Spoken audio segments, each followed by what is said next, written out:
നമസ്കാരം. ഇന്നത്തെ റെസിപ്പി നാലാമത്തെ ദിവസത്തെ ഡിന്നറാണ്. ഡിന്നർ നല്ല എക്സലൻ്റ് ആയിട്ടുള്ളൊരു സാലഡാണ്. പിന്നെ ഒരു പ്രധാനപ്പെട്ട കാര്യം, ഈ റെസിപ്പി നമ്മൾ ഷൂട്ട് ചെയ്ത സമയത്ത് വോയിസ് ഇല്ലാതായിപ്പോയി. അപ്പം ഞാനിതിപ്പോൾ തന്നിരിക്കുന്ന ഈ ഫസ്റ്റ് പാർട്ട് വോയിസ് ഓവറാണ്.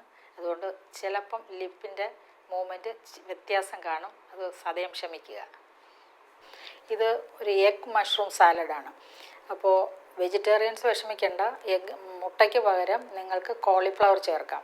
മഷ്റൂം കിട്ടിയില്ല എങ്കിൽ അതിന് സാധാരണ എന്തെങ്കിലും പയറോ കടലയോ അതിനോടൊപ്പം വേവിച്ച് ചേർക്കാവുന്നതാണ്, അല്ലെങ്കിൽ കപ്പലണ്ടി വേവിച്ച് ചേർക്കാവുന്നതാണ്. നമുക്കിങ്ങനെ ഒത്തിരി ഓപ്ഷൻസ് ഉണ്ട്. ഇത് എഗ് മഷ്റൂം സാലഡ് എന്ന് പറയുക, അത് ആ ഒരു കോമ്പിനേഷൻ എക്സലൻ്റ് ആണ്. അപ്പോൾ ഞാൻ ഇങ്ങനെ മഷ്റൂം കിട്ടിയപ്പോഴത്തേക്ക് അതൊന്ന് തയ്യാറാക്കാമെന്ന് വിചാരിച്ച് തയ്യാറാക്കിയതാണ്. അപ്പോൾ ഇതെനിക്ക് വളരെ ഇഷ്ടപ്പെട്ടു. അതുകൊണ്ട് എൻ്റെ സബ്സ്ക്രൈബേഴ്സിന് വേണ്ടിയിട്ട് ഞാൻ ഷെയർ ചെയ്യുകയാണ് ഈ വീഡിയോ.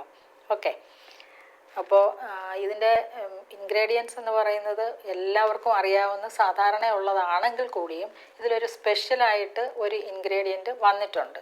ആ ഇൻഗ്രീഡിയൻ്റാണ് ലെറ്റ്യൂസ്. നിങ്ങൾ കേട്ടിട്ടുണ്ടാവും അല്ലേ? നമ്മൾ ലെറ്റ്യൂസ് ഇലയാണ്, അത് നിങ്ങളെ പരിചയപ്പെടുത്തുന്നുണ്ട് ഞാൻ. അപ്പോൾ അത് ഇതിൽ ഏറ്റവും പ്രധാനപ്പെട്ട ഒരു അട്രാക്ഷനാണ്. ലെറ്റ്യൂസ് വെച്ചിട്ടാണ് ഈ റെസിപ്പി തയ്യാറാക്കിയിരിക്കുന്നത്. പ്രധാനപ്പെട്ട ഒരു ചേരുവ. ലെറ്റ്യൂസിൻ്റെ ഗുണമെന്ന് പറഞ്ഞു കഴിഞ്ഞാൽ ഇതിന് കലോറിഫിക് വാല്യൂ വളരെ കുറവാണ്, ന്യൂട്രീഷൻ വാല്യൂ വളരെ കൂടുതലാണ്, ഫൈബർ കണ്ടൻറ്റ് ഒത്തിരി കൂടുതലാണ്. അപ്പോൾ ഇത് നമ്മളിതിനോടൊപ്പം ചേർക്കുന്നത് വഴി നമുക്ക് ഒത്തിരി ഇതിനെ ഗുണമെന്ന് വെച്ചാൽ വിശപ്പ് പെട്ടെന്നുണ്ടാവില്ല ഈ സാലഡ് കഴിക്കുമ്പോൾ. അതുപോലെ മുട്ടയും അതുപോലെ തന്നെ, മഷ്റൂം അതുപോലെ തന്നെ, ഇതിനകത്തൊക്കെ കൂടുതൽ പ്രോട്ടീൻ കണ്ടൻറ്റ് ഉള്ളതുകൊണ്ട് നിങ്ങൾക്ക് തീർച്ചയായും വിശപ്പ് തങ്ങി നിൽക്കും. പെട്ടെന്ന് ഇത് കഴിച്ചു കഴിഞ്ഞാൽ വിശപ്പ് വരില്ല. അപ്പോൾ രാത്രിയൊക്കെ കഴിച്ചു കഴിഞ്ഞ് ഇടയ്ക്ക് വിശന്ന് ഓടി എന്തെങ്കിലും വേറെ കഴിക്കേണ്ടി വരില്ല എന്നുള്ള അർത്ഥം. ഓക്കെ, അപ്പോൾ ഇതിൻ്റെ മെയിൻ ഇൻഗ്രീഡിയൻസ് എന്ന് പറയുന്നത് പ്രധാനമായിട്ട് മുട്ടയാണ്. മുട്ട നമുക്ക് ഒരു 2 മുട്ട പുഴുങ്ങി അരിഞ്ഞെടുക്കാം. മഷ്റൂം ഒരു 100 ഗ്രാം നന്നായിട്ട് സോട്ട് ചെയ്തതാണ്. അത് നന്നായിട്ട് ഇത്തിരി ഒരു ലേശം ഉപ്പും ലേശം വെർജിൻ ഓയിലോ അല്ലെങ്കിൽ ഇത്തിരി നെയ്യോ ചേർത്തിട്ട് ഒന്ന് വഴറ്റിയെടുക്കുക. അതോടൊപ്പം തക്കാളി ചേർക്കുന്നുണ്ട്. തക്കാളി നമുക്ക് ഒരു 50 ഗ്രാം തക്കാളി ചെറുതായിട്ട് അരിഞ്ഞത്, ലെറ്റ്യൂസ് അതുപോലെ ഒരു 25-30 ഗ്രാം ലെറ്റ്യൂസ് അരിഞ്ഞത്, സവാള ഒരു സവാള അരിഞ്ഞത് ചതുരത്തിൽ അരിഞ്ഞത്, പിന്നെ ആവശ്യത്തിന് ഉപ്പ്. സെലറിയുടെ തണ്ടുണ്ട് ഇതിൽ. സെലറിയുടെ തണ്ടെന്ന് പറയുന്നത് ഇതുപോലെ ഒരു നല്ല ഒരു വെയിറ്റ് കുറയ്ക്കാൻ ഏറെ സഹായിക്കുന്ന ഇൻഗ്രീഡിയൻറ്റ്, ആൻറ്റി ഓക്സിഡൻസും ഫൈബറും ഒക്കെ അടങ്ങിയിട്ടുള്ള ഒരു തണ്ടാണ്. സെലറി തണ്ട് നിങ്ങൾ കേട്ടിട്ടുണ്ടോ? സ്പ്രിംഗ് ഒനിയൻ സെലറി, ഇതൊക്കെ ചൈനീസ് വിഭവങ്ങളിലുള്ളതാണ്. പിന്നെ പെപ്പർ പൗഡർ ആവശ്യത്തിന്, ഉപ്പും പെപ്പർ പൗഡറും ആവശ്യത്തിന് ചേർക്കുക. ഇതെല്ലാം കൂടെ നമുക്ക് ഒന്ന് മിക്സ് ചെയ്തെടുക്കുന്നതാണ് ഈ ഒരു സാലഡ്. ഒരു പ്രയാസവുമില്ല, നിങ്ങൾക്ക് വളരെ ഫാസ്റ്റായിട്ട് തയ്യാറാക്കി എടുക്കാം. പിന്നെ ഇത് 5-6 ദിവസം ഇരുന്നാലും ഒരു തകരാറും വരത്തില്ല. അങ്ങനെയാണ് അതിൻ്റെ ആ ഒരു ചേരുവ. പിന്നെ ഇതിനകത്ത് വേണമെങ്കിൽ നമുക്ക് ലേശം ആപ്പിൾ സിഡർ വിനിഗറോ അല്ലെങ്കിൽ ലേശം നാരങ്ങ നീരോ കൂടെ ചേർക്കാം. ആഡ് ചെയ്യുമ്പോൾ തക്കാളിയുടെ ടേസ്റ്റ്, തക്കാളിയുടെ ആ പുളി ഉള്ളത് കൊണ്ട് ചേർക്കണമെന്നുമില്ല. വേണമെങ്കിൽ നിങ്ങൾക്കങ്ങനെ കൂടുതൽ പുളി ആവശ്യമായി തോന്നിയാൽ മാത്രം നാരങ്ങ നീരോ ആപ്പിൾ സിഡർ വിനിഗറോ ചേർക്കാവുന്നതാണ്. അപ്പോൾ എങ്ങനെയാണ് തയ്യാറാക്കുന്നത് നമുക്ക് മുട്ട തന്നെ ചേർക്കാം. മുട്ടയുടെ മഞ്ഞക്കരുവും ചേർത്ത് തന്നെ എടുക്കണം കേട്ടോ. മഞ്ഞക്കരുവിന് ഒരു പ്രോബ്ലവും ഇല്ല, തീർച്ചയായും നല്ലത് തന്നെയാണ് ശരീരത്തിന്. പിന്നെ ഇതിൻ്റെ പ്രോബ്ലംസ് മാറ്റാൻ വേണ്ടി നമുക്ക് വെർജിൻ ഓയിലും കൂടെ ചേർക്കാവുന്നതാണ്. നമ്മൾ തക്കാളി ചേർത്തു. ഇനി നമുക്ക് ചൈനീസ് ക്യാബേജ് ചേർക്കാം.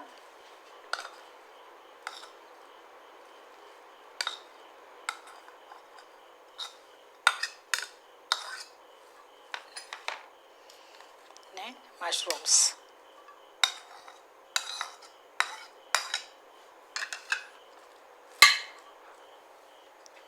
സവാള ചേർക്കാം.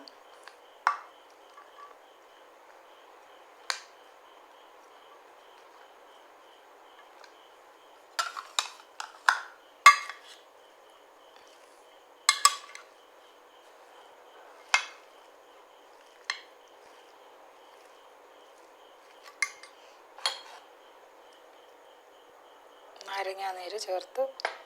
ഇതിന് പകരം ആപ്പിൾ സിഡർ വിനിഗറും ചേർക്കാവുന്നതാണ് കേട്ടോ. ആപ്പിൾ സിഡർ വിനിഗർ ചേർത്ത് കഴിഞ്ഞാൽ തീർച്ചയായിട്ടും ഈ യൂറിക് ആസിഡിൻ്റെ പ്രോബ്ലവും വരില്ല. ഇതിനകത്തത് തന്നെ ചേർക്കാവുന്നതാണ്. സെലറിയുടെ തണ്ടിടാം.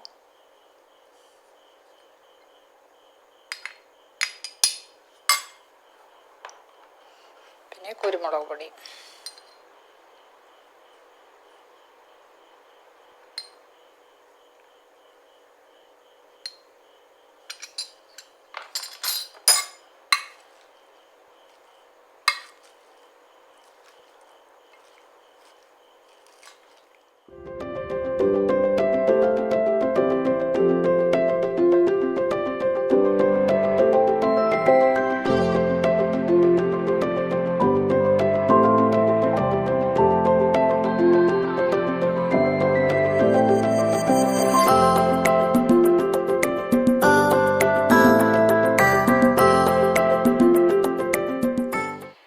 ടേസ്റ്റ് ചെയ്യാം. വെർജിൻ ഓയിൽ കുറച്ചൊന്ന് ടോപ്പ് അപ്പ് ചെയ്തിട്ട് കഴിക്കാം. കുറച്ചുകൂടെ ടേസ്റ്റി ആയിരിക്കും, ഹെൽത്തിയുമായിരിക്കും.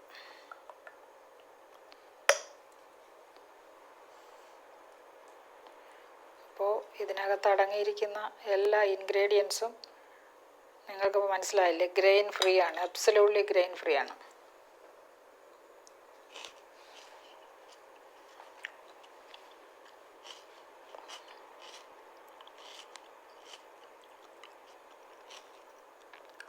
സൂപ്പർ ടേസ്റ്റാണ് കേട്ടോ.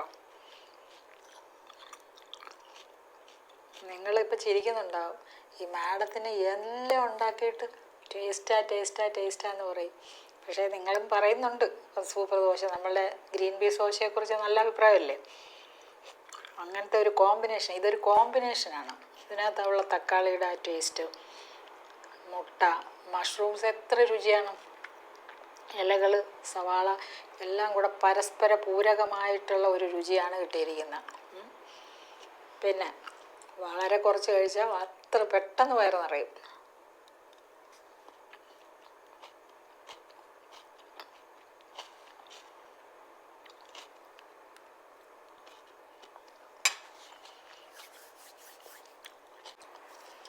രുചി കൂടിയതുകൊണ്ട് കുറച്ച് വായിൽ കഴിച്ചതുകൊണ്ടാണ്.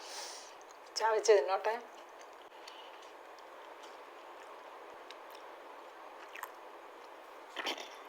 പോഷക ഗുണങ്ങളെക്കുറിച്ച് ഞാൻ പറയണ്ടല്ലോ.